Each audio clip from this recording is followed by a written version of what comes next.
ক্ষেপণাস্ত্র হামলায় কাঁপছে ইসরায়েল, নিখোঁজ ৩৫।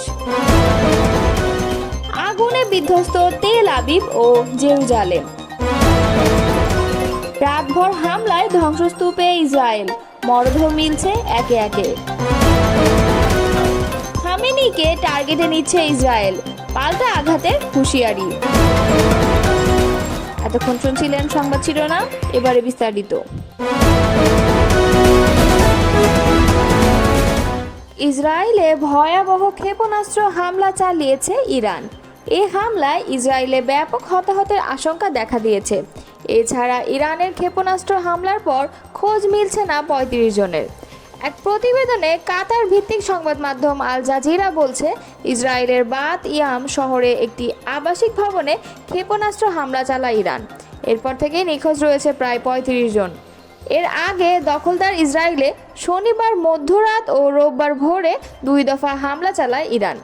দ্রুত গতির মিসাইল ব্যবহার করে চালানো এই হামলায় অন্তত ৬ জন নিহত হয়েছেন। এছাড়া আহত হয়েছেন আরও অন্তত ২০ জন। টাইমস অফ ইসরায়েল বলছে, ইসরায়েলের বাত ইয়াম শহরে একটি আবাসিক ভবনে ইরানের ক্ষেপণাস্ত্র হামলার পর অন্তত ৩৫ জন এখনও নিখোঁজ রয়েছেন বলে জানিয়েছে হিব্রু ভাষার গণমাধ্যমগুলো। স্থানীয় উদ্ধারকর্মীরা জানিয়েছেন, ভবনটি যে কোনো সময় ধসে পড়তে পারে এবং এমন আশঙ্কার মধ্যেই তারা দ্রুত উদ্ধার তৎপরতা চালাচ্ছেন। এদিকে ইসরায়েলের জাতীয় জরুরি সেবা সংস্থা মাগেন ডেভিড আদম জানিয়েছে, শনিবার রাতভর ইরানের ছোড়া ব্যালিস্টিক ক্ষেপণাস্ত্র হামলায় প্রায় ২০০ জন হতাহত হয়েছে। তেল আবিব ইচিলোভি মেডিকেল সেন্টার জানিয়েছে ২৫ জন আহত রোগী তাদের হাসপাতালে ভর্তি হয়েছেন, যাদের মধ্যে একজন শিশু রয়েছে। তাদের মধ্যে ৩ জনের অবস্থা মাঝারি, বাকিরা সংখ্যামুক্ত। অন্যদিকে ইরানের ক্ষেপণাস্ত্র হামলার পর হাইফা ও তেল আবিবের অন্যান্য হাসপাতালেও আহতদের ভিড় দেখা দিয়েছে। হাইফা রামবাম মেডিকেল সেন্টার জানিয়েছে, তারা ১৩ জন আহতকে চিকিৎসা দিচ্ছে, যাদের মধ্যে বেশিরভাগের আঘাত মাঝারি ও হালকা। তাদের সঙ্গে আরও ৮ জন মানসিক আঘাতে ভুগছেন। এদিকে ইচিলোভ হাসপাতাল আরও জানিয়েছে, সর্বশেষ ক্ষেপণাস্ত্র হামলায় আহত ৫ জন ভর্তি হয়েছে। তাদের মধ্যে ১ জন মাঝারি ও ৪ জন হালকা আঘাতপ্রাপ্ত। ইসরায়েলি আর্মি রেডিও একটি সূত্রের বরাতে জানিয়েছিল, তেহরান রাতেই আবার হামলা চালাবে। তবে ইসরায়েলি বাহিনী জনগণকে বাসায় ফেরার আশ্বাস দিয়েছিল। রোববার রাতে প্রথম হামলার কয়েক ঘন্টা পর আবারও ক্ষেপণাস্ত্র ছুড়েছে ইরান। তাতে জ্বলছে দেশটির গুরুত্বপূর্ণ ২ শহর তেল আবিব ও জেরুজালেম। বার্তা সংস্থা রয়টার্স জানিয়েছে, নতুন করে আরেক দফা আক্রমণ শুরু করেছে ইরান। তেল আবিব ও জেরুজালেমের বেশ কয়েকটি জায়গায় আগুন দেখা গেছে। কয়েকটি জায়গায় একের পর এক বিস্ফোরণও হয়েছে, তবে এখনও হতাহতের খবর পাওয়া যায়নি। ইসরায়েলি রিপোর্টার হ্যাগিম মাতার তার সোশ্যাল মিডিয়া অ্যাকাউন্টে বলেছে, তেল আবিবে ভয়াবহ গোলাবর্ষণ হচ্ছে। বেশ কিছু বড় ধরনের বিস্ফোরণও ঘটেছে। এদিন রাতেই ঘোষণা দিয়ে ইরান বড় ধরনের আক্রমণ চালায়। এতে অন্তত ২০ জন আহত হয়েছে, যাদের একজনের অবস্থা গুরুতর। ইসরায়েলের জরুরি পরিষেবা এমডিএ জানিয়েছে, হাইফা শহরের পাশে ইরান থেকে নিক্ষেপ করা ক্ষেপণাস্ত্রের আঘাতে ৫ জন আহত হয়েছেন এবং গ্যালিলিয়া এলাকায় একটি দোতলা ভবনে ১৪ জন আহত হয়েছেন। তবে মেডিসিস দাবি করছে, ইসরায়েলের উত্তরাঞ্চলে ইরানের ছোড়া মিসাইলে ১ জন মারা গেছে। একই দাবি করছে ব্রিটিশ গণমাধ্যম বিবিসি। এবারের হামলার পরিমাণ বেশি ভয়াবহ বলে দাবি করছে বিভিন্ন গণমাধ্যম, তবে এখনও বিস্তারিত কোনো তথ্য আসেনি। তেল আবিব ও জেরুজালেম সাইরেন বাজছে, ভয়ার্ত মানুষ ছুটছে আশ্রয়কেন্দ্রের দিকে। ইসরায়েলের ২ শতাধিক যুদ্ধবিমান দিয়ে চালানো আকস্মিক হামলায় শুক্রবার ভোর রাতে ব্যাপক ক্ষয়ক্ষতির শিকার হয়েছে ইরান। দেশটির সামরিক বাহিনীর প্রধান ও আইআরজিসি প্রধানসহ মারা গেছেন অন্তত ৬ পরমাণু বিজ্ঞানী। ইরানের অভ্যন্তর থেকে ইসরায়েলের গোয়েন্দা বাহিনীর কূটকৌশলের কারণে যুদ্ধবিমান ঠেকাতে পারেনি তেহরান, তবে ঠিকই এর জবাব দিয়েছে ইরান। এই ঘটনার ২৪ ঘন্টা না যেতেই তেল আবিবে ক্ষেপণাস্ত্র হামলা চালিয়েছে তেহরান। দাবি করছে ইসরায়েলের আকাশ প্রতিরক্ষা ব্যবস্থা আয়রন ডোমকে পরাজিত করার, যা প্রমাণ করে এ যুদ্ধে ইরানের সামর্থ্য। আর এমন পরিস্থিতিতে যুদ্ধের উত্তেজনা ছড়িয়ে পড়েছে মধ্যপ্রাচ্য সহ বিশ্বজুড়ে। প্রশ্নটা কতদিন স্থায়ী হবে ইসরায়েল ইরান যুদ্ধ? এ যুদ্ধ অনেকটা পায়ে পাড়া দিয়ে ঝগড়া শুরু করার মতো। ইরান যখন পরমাণু ইস্যুতে যুক্তরাষ্ট্রের সঙ্গে ষষ্ঠ দফা বৈঠকের প্রস্তুতি নিচ্ছিল, ঠিক তখনই এই হামলা চালায় তেল আবিব। দেশটির গুরুত্বপূর্ণ কর্মকর্তাদের হত্যা করে। স্বাভাবিকভাবেই তাই প্রতিশোধের পথ বেছে নিয়েছে ইরান। শুক্রবার রাতে ইসরায়েলে পাল্টা ক্ষেপণাস্ত্র হামলা চালিয়ে জানান দিয়েছে নিজেদের সক্ষমতার।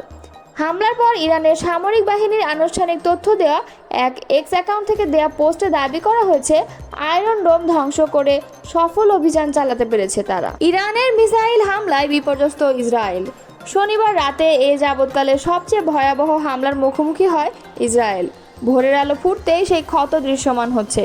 দ্য টাইমস অফ ইসরায়েল জানিয়েছে, ধ্বংসস্তূপ থেকে একের পর এক লাশ উদ্ধার হচ্ছে। এখন পর্যন্ত 8 জনের মৃত্যু নিশ্চিত হয়েছে। আহত হয়েছেন 2 শতাধিক। তাদের হাসপাতালে নেওয়া হচ্ছে। রাতে হাইফা, তেল আবিব, বাতিয়াম, জেরুজালেম সহ ইসরায়েলের প্রায় সব গুরুত্বপূর্ণ শহরে আঘাত হানে ইরানের মিসাইল। ইসরায়েলের ওয়াইড নাইট নিউজ আউটলেট জানিয়েছে, বাতিয়ামে ক্ষেপণাস্ত্র হামলায় 9 বছর বয়সী এক মেয়ে নিহত হওয়ার খবর নিশ্চিত করা হয়েছে। এখানে মোট নিহতের সংখ্যা দাঁড়িয়েছে 4 জন। নিহতদের মধ্যে 2 জন বয়স্ক নারী রয়েছেন। তাদের বয়স 69 ও 80 বছর। ইসরায়েলি জরুরি পরিষেবা ম্যাগেন ডেভিড অ্যাডামের বরাত দিয়ে ইওনেট আরও বলছে, তেল আবিবের দক্ষিণে আরেকটি শহর রেহোভেটে পৃথক ক্ষেপণাস্ত্র হামলায় কমপক্ষে 37 জন আহত হয়েছেন। এছাড়া ইসরায়েলের বাতিয়ামে ক্ষেপণাস্ত্র হামলার পর কয়েক ডজন মানুষ নিখোঁজ বলে প্রতিবেদন প্রকাশ করেছে ইসরায়েলি সংবাদ মাধ্যম ইওনেট। হোম ফ্রন্ট কমান্ডের অনুমান, তেল আবিবের ঠিক দক্ষিণে বাতিয়ামে হামলার স্থানে 35 জন নিখোঁজ রয়েছেন। এদিকে রোববার ভোরেও জর্ডান সীমান্তের কাছে অবস্থিত উত্তর ইসরায়েলের বেইত শেয়ান এবং আশেপাশের বেশ কয়েকটি শহরে শত্রু ড্রোন অনুপ্রবেশের ঘটনা ঘটেছে। এসব এলাকায় সাইরেন বাজছে, মানুষ আশ্রয় কেন্দ্রে যাতে ছোটাছুটি শুরু করেছে বলে জানিয়েছে সূত্র। আইডিএফ বলেছে, ড্রোন প্রবেশের খবর তারা পেয়েছে। সেসব প্রতিহত করতে আকাশ প্রতিরক্ষা ব্যবস্থা সক্রিয় করা হয়েছে। ইরানের সশস্ত্র বাহিনী প্রধান, ইসলামী রেভলিউশনারি গার্ড কোরের প্রধান, শীর্ষ পরমাণু বিজ্ঞানী, প্রাদেশিক পুলিশ প্রধান সহ অন্তত 20 জন উচ্চপদস্থ ইরানি সামরিক কর্মকর্তা ও বিজ্ঞানীকে হত্যা করেছে ইসরায়েল। এবার ইসরায়েল তাদের হামলার প্রধান লক্ষ্যবস্তু করেছে ইরানের সর্বোচ্চ ধর্মীয় নেতা আয়াতুল্লাহ আলী খামেনিকে। রবিবার আন্তর্জাতিক সংবাদ মাধ্যম ওয়াল স্ট্রিট জার্নালকে দেওয়া এক সাক্ষাৎকারে এমনটা জানান ইসরায়েলের একজন সামরিক কর্মকর্তা। ইসরায়েলি এবারের হামলার ধরন দেখে অনুমান করা হচ্ছে তাদের লক্ষ্যবস্তু ইরানের সরকার, সামরিক ও বৈজ্ঞানিক ক্ষেত্রের শীর্ষ নেতৃত্ব। দেশটির সর্বোচ্চ নেতা আয়াতুল্লাহ আলী খামেনিকে হত্যার ব্যাপারে ইসরায়েলি পরিকল্পনা তথ্য প্রাথমিকভাবে নিশ্চিত হয়েছে। কাতার ভিত্তিক আন্তর্জাতিক সংবাদ মাধ্যম আল জাজিরা এক প্রতিবেদনে জানায়, ইসরায়েলি ওই সেনা কর্মকর্তা ওয়াল স্ট্রিট জার্নালকে দেওয়া এক সাক্ষাৎকারে বলেন, যে তালিকা লক্ষ্য নির্ধারণ করে হামলা চালানো হয়েছে, আয়াতুল্লাহ আল খামেনি এর বাইরে নন। আলী খামেনি লক্ষ্যবস্তু হবেন, এটা মোটে উড়িয়ে দেওয়া যায় না। ইরানের উপর ইসরায়েলের সাম্প্রতিক হামলার কড়া জবাব দেওয়ার হুমকি দিয়েছেন আয়াতুল্লাহ আলী খামেনি। এর প্রতিক্রিয়া ইসরায়েলের প্রতিরক্ষামন্ত্রী ইসরায়েলের কাজ শনিবার আয়াতুল্লাহ আলী খামেনির উদ্দেশ্যে বলেন, খামেনি ইরানের নাগরিকদের জিম্মি করেছেন।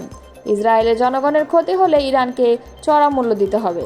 এদিকে নিউ ইয়র্ক টাইমসের শনিবারের এক প্রতিবেদনে বলা হয়, ইরানের প্রেসিডেন্ট মাসুদ পেজেশকিয়ান এবং সুপ্রিম লিডার আয়াতুল্লাহ আলী খামেনিকে লক্ষ্য করে হামলা চালানোর চেষ্টা করা হচ্ছে এবং সেই চেষ্টা করছে ইসরায়েল।